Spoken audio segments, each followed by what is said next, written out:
Hello po mga kababayan, si Dante Maravillas, Bicolano vlogger, broadcast journalist from Albay. Yung kampo po mga kababayan ni Digong, hindi magkasundo tungkol sa kaso at tungkol sa mga strategy kung paano iha-handle itong kaso ni Digong sa ICC. Binabagbagan ngayon mga kababayan ni Atty. Harry Roque. Pati nga si Marlica, yung mga inaaway, yung mga kapwa niya DDS vloggers. At ngayon, pati si Atty. Kaufman, inaaway na rin po ni Marlica, na-influensya siguro ni Atty. Harry Roque. Nasa ibang faksyon mga kababayan. Nagkahati-hati na po yung mga supporters ni Digong. Iba-iba ng faksyon mga kababayan kasi yung iba, ang intensyon ginagamit po mga kababayan yung nangyari sa dating Pangulo na nakulong sa dahig para kumita. You see? O ngayon, unahin ko muna ito na kwento tungkol kay Atty. Kaufman. Ayan o, sabi dito sa report ng ABS-CBN, lawyer says Duterte can possibly return to the Philippines in interim release. Pero ang sabi, ang strategy kung paano makabalik mga kababayan, yung dating Pangulong Digong, ay kausapin yung ating Pangulong Bongbong Marcos.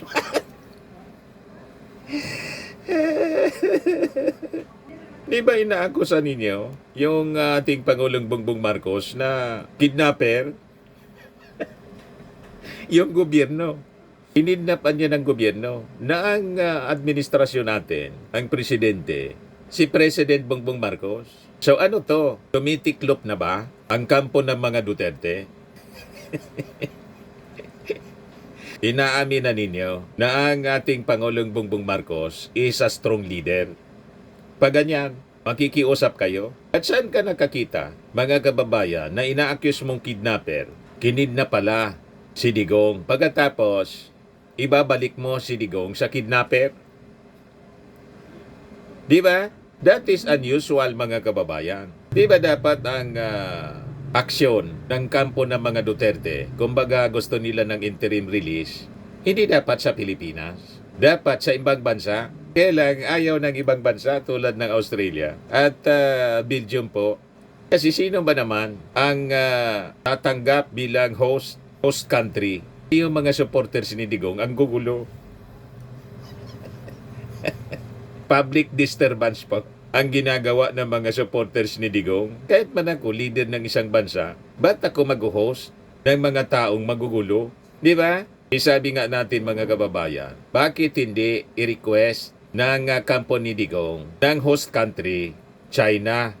Bakit hindi kausapin kaibigan ninyo si Xi Jinping? Ano nangyari sa pagiging kaibigan ninyo ni Xi Jinping? Ba't Australia at Belgium ang una ninyong gustong maging host country? Bakit hindi China? Nasa Hong Kong na si Digong, na isang teritoryo ng China. Umuwi pa, ayan tuloy, mga kababayan. Inabagan ni General Torre ang bagong kampiyon, pambansang kamao. Sabi ng ating Pangulo, biglang tumayo si General Torre. Sabi ni General Torre, gulat na gulatan niya ako. Bigla siyang naging pambansang kamao ngayon. O, di ba? Di ano niya, Mr. Maravillas, ang tingin mo dito sa interim release na possibly dito sa Pilipinas, pabalikin dito. Malabo po. Kasing labo ng utak ni Harry Roque at saka ni Sara Duterte. Malabong malabo na mangyari mga kababayan. Tingin ko kay Atty. Kaufman, malabo din ang utak. Nangangapa siya sa dilim. Anong gagawin niya? Parang tama yung mga analysis ng ibang mga analysts and critics. Ginagawa ito ni Atty. Kaufman para at least ma-justify niya yung sweldo. Milyon-milyon. Kahit alanganin, mga kababayan, yung mga aksyon niya. Importante may ginagawa.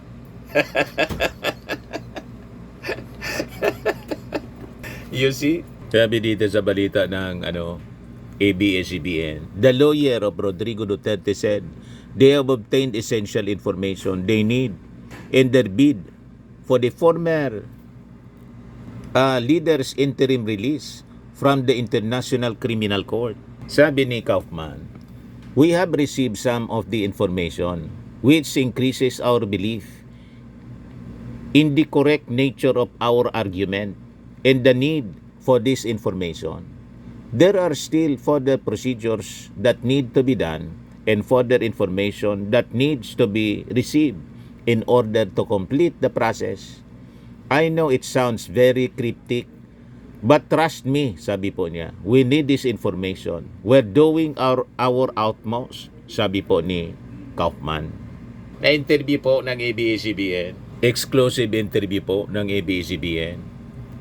Kaufman, however, gave little details on the information as he explained a past decision to ask the ICC to delay a decision on their interim release bid.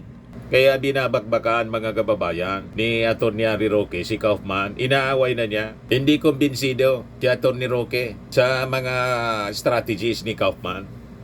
Yan ang tiniwalaan ni Sara Duterte, ni Digong. Wala mang tiwala sa kanya. Siya apply volunteer ng kanyang sarili. Hindi nga siya pinagbibigyan na makapasok sa detention cell ni Digong. Hindi allowed. Kaya palaboy-laboy mga kababayan si Atty. Harry Roque doon sa dahig. Kahit nga si Amy Marcos hindi pinapasok. Kontrolado ng abogado. Kaya inaaway na mga kababayan, pati ni Marlica, inaaway na si Kaufman. Anong numero ninyo kay Kaufman? Wala kayong numero dyan. Di ba? International lawyer si Kaufman at siyang pinagtitiwalaan ni Sara Duterte at ni Digong. Walang tigil sa pagmamaktol si Harry Roque po. Mamaya iparinig ko sa inyo yung birada niya. Sabi nga, yung kampo ni Digong, namaransiwal na. Yan ang tawag dyan dito sa amin. Ano niya, Mr. Maravillas, yung ibig sabihin na namaransiwal. Nagkakagulo na. In disarray. That is the exact term. In disarray yung kanilang kampo. Hindi na malaman kung anong gagawin. Nagpetisyon sila for interim release. Nang i-schedule na yung hearing, nagpetisyon uli para isuspend. I-suspend daw yung decision for interim release.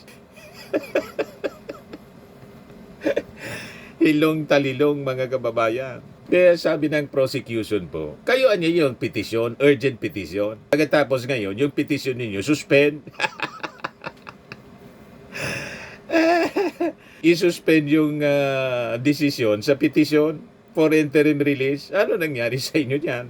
Diba kontra-kontra po? Wala kasi silang makuhang host country, not even China. Kasi kung mayroon, kung willing yung China, di sana nauna. And I think, baka kaya si Sara Duterte dumiretso sa South Korea, baka may kinakausap na mga opisyal kung pwede sa South Korea.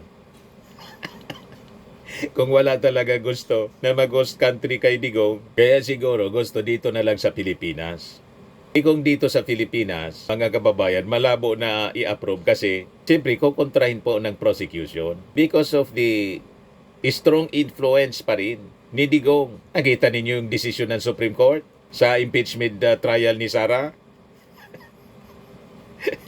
You see? Pati sa Senado, mga kababayan, majority sa mga senador, sabi nga dito sa balita, latest na balita mga kababayan, kinorner, pinakyaw ng mga kaalyado ni Digong yung mga important committees sa Senado. You see?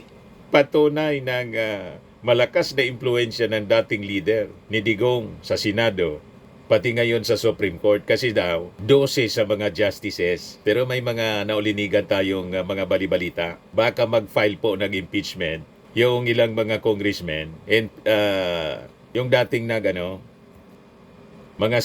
civil society, i-impeach na ngayon mga kababayan yung mga justices ng Supreme Court. Yan ang mga balita ngayon. Ayan ang patunay ng malakas pang impluensya ni Digong. Oh. Mga kaalyado ni Digong, Pinacquiao Committee sa Senado. Pinakamarami si Senador Alan Peter Cayetano. Nako ang Committee on Accounts, Higher Technical and Vocational Education Committee, Justice and Human Rights Committee at Science and Technology.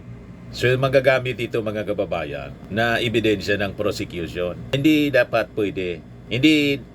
dapat na pagbigyan na dito ang interim release ni Digong kasi makikita ang malakas na impluensya ng dating leader sa ating mga politiko at pati sa Supreme Court. Yan ngayon ang pananaw. Si Senadora Amy Marcos ay nasungkit naman ang Committee on Cooperatives, Foreign Relations at Labor, Employment and Human Resource Development, habang si Senadora Pia Cayetano, Committee on Energy, Ways and Means at Sustainable Development Goals, Innovation and Futures Thinking. Maging si Senador Robin Padilla ay pamumunuan ng tatlong committee, Committee on Constitutional Amendments, Revision of Codes, Cultural Communities and Muslim Affairs at Public Information and Mass Media Committee. Gayon din si Senador Bongo, Committee on Health and Demography, Youth at Sports. Samantala, ang bagitong si Senador Rodante Marcoleta ay nakaupo. Nakuha ang Senate Blue Ribbon Committee at Trade in Commerce and Entrepreneurship. So yun mga kababayan. Ngayon, balikan natin si Attorney Kaufman. Sabi niya, now, there's another issue which I do not want to touch on because everybody realizes that we have asked presently to suspend interim release, and the reason for that is because we are entitled to receive all information relevant to argue our case, and we have been arguing for more than a month. This has been the subject of litigation and you will have seen it in the public filings. We have been arguing for more than a month for access to information, which is crucial, essential for our interim release application. We do not want to make a half-hearted application for interim release. Paliwanag ni Kaufman, tinatawagan niya siya na interim release because it means you are released until trial or released until the judges should decide otherwise. It's a right of every suspect to be released because every suspect until proven guilty is in fact innocent. However, on the basis of the reasonable ground standard, there are certain factors anya which the judges of the court will argue against interim release. And there are three recognized risk factors. Those factors, first of all, the risk of flight. Secondly, the risk of interference with witnesses and evidence. And thirdly, the risk of continuing to commit crimes. Sabi ni Kaufman, si Duterte anya, itong mga risk factors anya ni Duterte are neutralized. So, pinapalabas ni Kaufman mga kababayan na lahat ng risk factors ni Digong neutralized na daw. Wala nang kakayahan na gawin. Una yung tumakas. Anong walang kakayahan gawin? Kung walang kakayahan si Digong na gawin yon, may kakayahan si Sara. By admission ni Attorney Harry Roque, intercept sana, mga kababayan, yun ang plano. Doon sa Dubai yata yun, di ba? Nung diniliver si Digong, papuntang Dahig, may stopover. Yun sana yung plano. Walang kakayahan physically si Digong kasi matanda na. Pero yung kanyang mga supporters, kanyang pamilya, mayroon. Di ba? May na yung mga argumento rito. The risk of interference with witnesses and evidence. Malinaw po na may risk po. Kaya nga hindi siya i-final dito. Kasi sabi ng DOJ, si Rimulya mismo, yung mga ebidensya niya, pinigil ng mga pulis, yung sympathetic sa kanya ng mga pulis. Kasi masasabit sila yung ginamit sa EJK. Di ba? Ganon.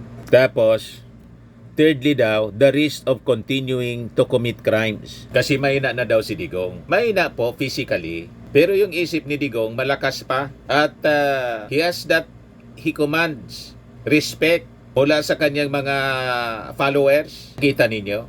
Mga senador na nga po, si Robin Padilla, sabi ni Robin Padilla, kahit niya sunugin mo ako, mangangamoy ako Duterte. Si Bato de la Rosa, senador, die hard mga kababayan. So ito may mga kakayahan nito. Unang-una, kasama si Digong, kasama sa Crimes Against Humanity, si Bato.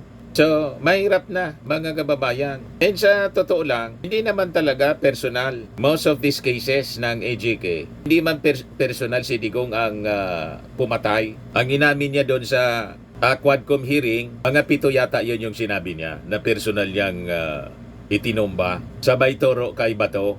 Si Bato, death squad din yan.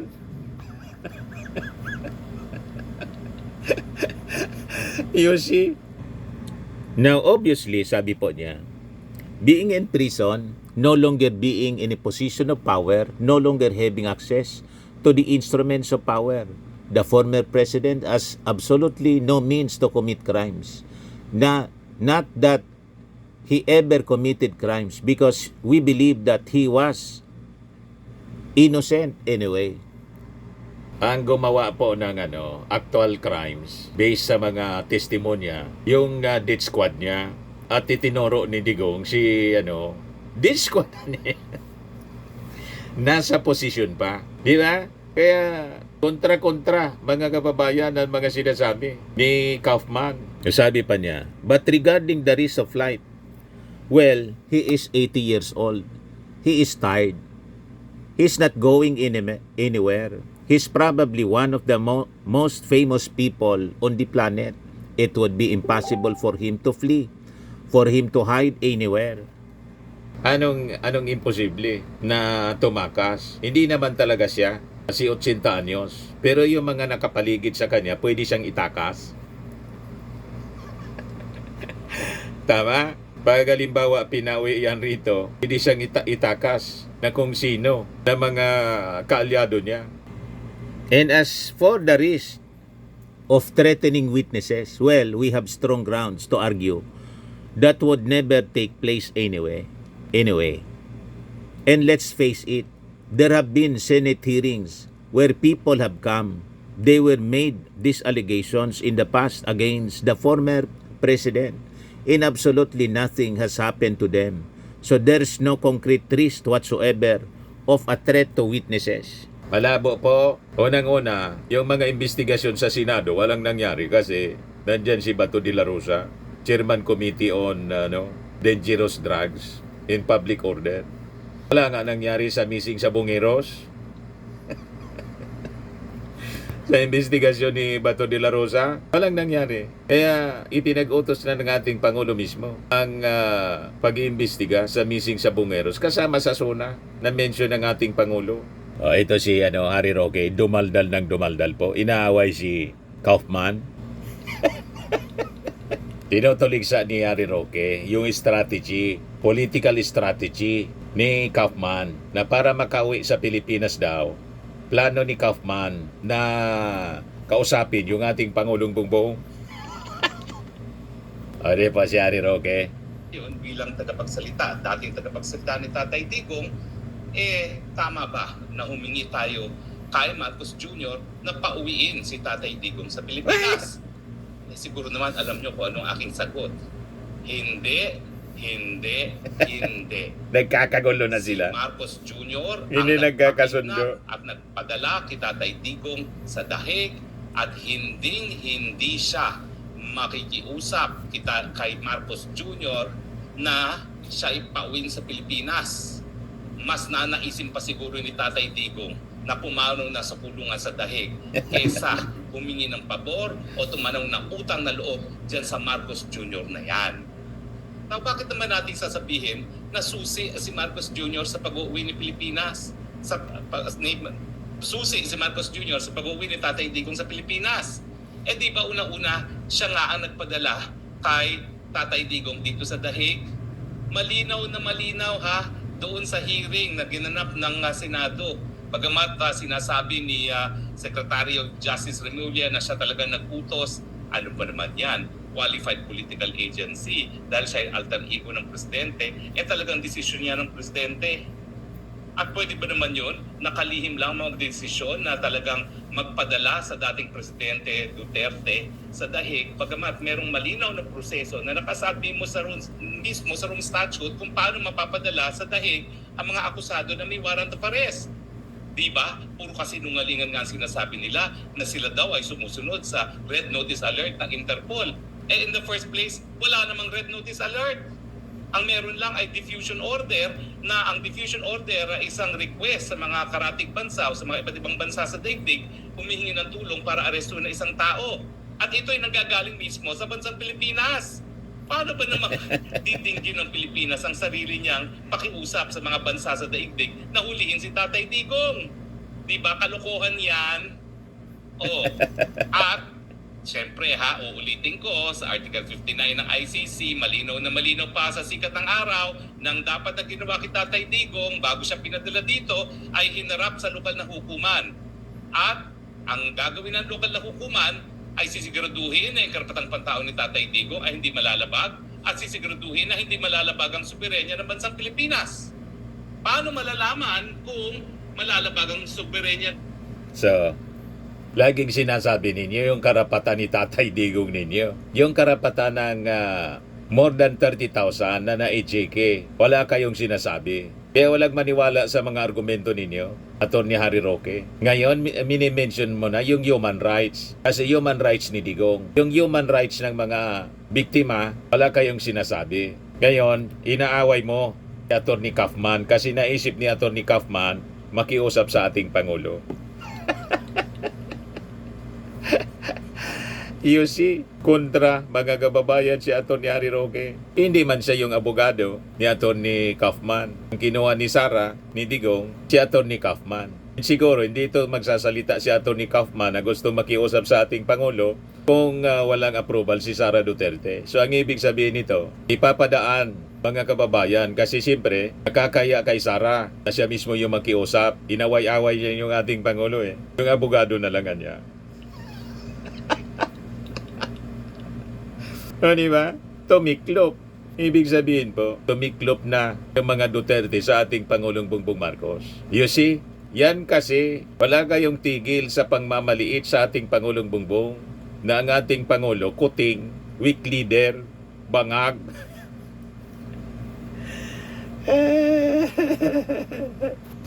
Lahat mga kababayan nag-backfire sa kanila ng mga masama nilang gawain. Balikan natin si Harry Roque. Ay sa pagharap kay Tatay Digong sa hukuman na hindi nangyari. Kaya pati ang mga justices gaya ni Ascuna sinasabi na talagang mali ang naging proseso. At alam nyo naman po yan si Justice Ascuna hindi po yan malapit kay Tatay Digong. Yan po talaga ay dilawan to the core. Appointee ni Tita Cory at yan po nanilbihan bilang kung hindi ako nagkakamali, parang spokesperson ata ni Tita Cory for a while, no, bago siya na talaga sa Korte Suprema. So malinaw po na talagang ang pamamaraan na kinuha o ginamit para makuha ang pagkatao ni Tatay Digong ay kidnapping or extraordinary rendition na sinasabi ni Inday Sara. Yung kidnapping, bakit ibabalik ninyo sa kidnapper? Yan sa hukuman, hindi sa sapilitan. Bakit natin hindi sasabihin Diba? sapilitan? Ay, naku, hindi na siya linubayan ng mga pulis matapos maglanding ang kanyang eroplano galing sa Hong Kong. Pinaligiran na lang sa damukan na pulis. Dinala doon sa isang reception area sa Villamor na hindi na siya pinayagang lumaya. Ibig sabihin, inaresto na siya dahil hindi na siya malayang lumabas ng airport. Doon pa. Inaresto pala. So hindi kinidnap. Binabago ninyo eh. Yung pag-arrest, kidnapping yung term ninyo. O ngayon, gusto ninyong maibalik dito. Gusto ninyong ibalik sa kidnapper. Ano yon?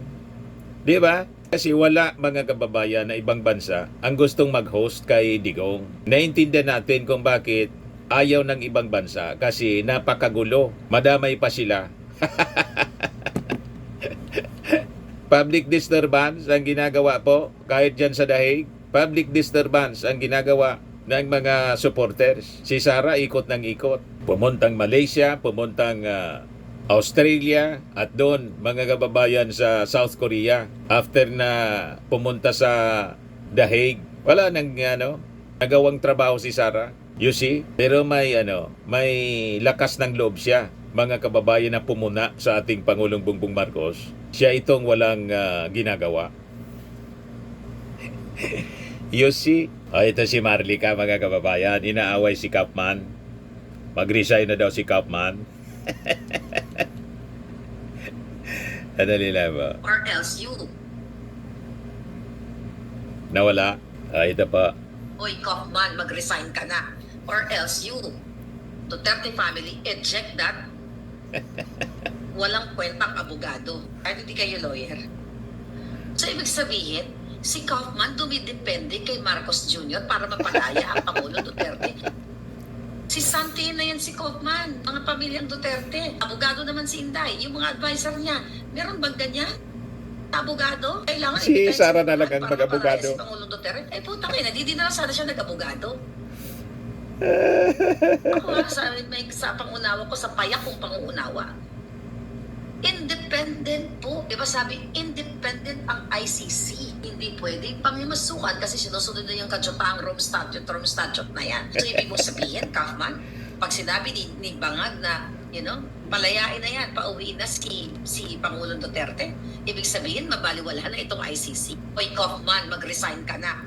Namaransiwal na, mga kababayan. Nagkakagata na yung kampo ng mga Duterte. Inaaway si Kaufman ni Atty. Harry Roque, pati si Marlica, inaway na rin. Si Marlica man, inaway na ng mga kapwa niya vloggers, DDS vloggers, dahil sa pari-parehas kasi kayo. So ito pagpapatunay, mga kababayan, na confused na ang kampo ng mga Duterte. Di na nila alam kung anong gagawin para maisalba pa si Digong. Sa mga naghanap ng malinis and spacious fitness gym, pumunta lang po kayo sa aming Colossal Fitness Gym. We also offer Grab Car Rental with our brand new 2023 model ng Toyota Innova. We also accept booking for those who are planning to travel via PAL, Cebu Pacific, and other airline companies, local and international, and bills payment for Meralco Bills, PLDT, Aleco Bills, etc. Ang Colossal Fitness Gym is located at 3rd floor Security Bank Building, Landco Business Park, Legazpi City, Albay. For inquiries, look for Chilon Maravillas. Contact number 0966-802-0949. Yan yung aming Innova. Lagi na pong matao sa amin. Pati mga foreigners po, tingnan ninyo. Mga British tourists sila. Ang lalaki ng katawan na, mga kababayan, nag-gym sa amin. Ito naman po, Indian National. Ito mga mga European sila. Ito naman yung bago naming product na binibenta online, iGlow Serum. Whitening po siya galing sa South Korea. Tingnan ninyo yung epekto sa aking anak na architect entrepreneur, Riz Maravillas. For inquiries, look for Riz Maravillas on FB. Ito naman po, Firmax and Lifting Cream. Firming and Lifting Cream. Mainam po ito sa mga pains at paninigas ng mga kaso-kasuan. Ito po, Automax Radiant Serum. Sa mukha naman yung application. Anti-aging po siya. You will look 10 years younger than your age. Ito naman po yung bagong product naming binibenta online. I Am Worldwide Amazing Pure Organic Barley Powdered Drink Mix from Australia. Endorsed by cancer survivor, actress Maritoni Fernandez. Yan po, iba-ibang mga celebrities po ang nag-endorse. O sa mga inquiries ninyo po, dumiritso na lang kayo sa aming architect entrepreneur, distributor nito, mga kababayan, Riz Maravillas. Pwede din kayo na magnegosyo nito, mga kababayan, tulad namin, para umasenso sa buhay. Sa mga naghanap naman ng malinis and sa mga naghanap pala ng mga mahilig sa mga imported bags and wallets, dumiretso na lang po kayo sa Eileen Closet kay Ma'am Eileen Rosales. Naka-base siya po dyan sa Amerika.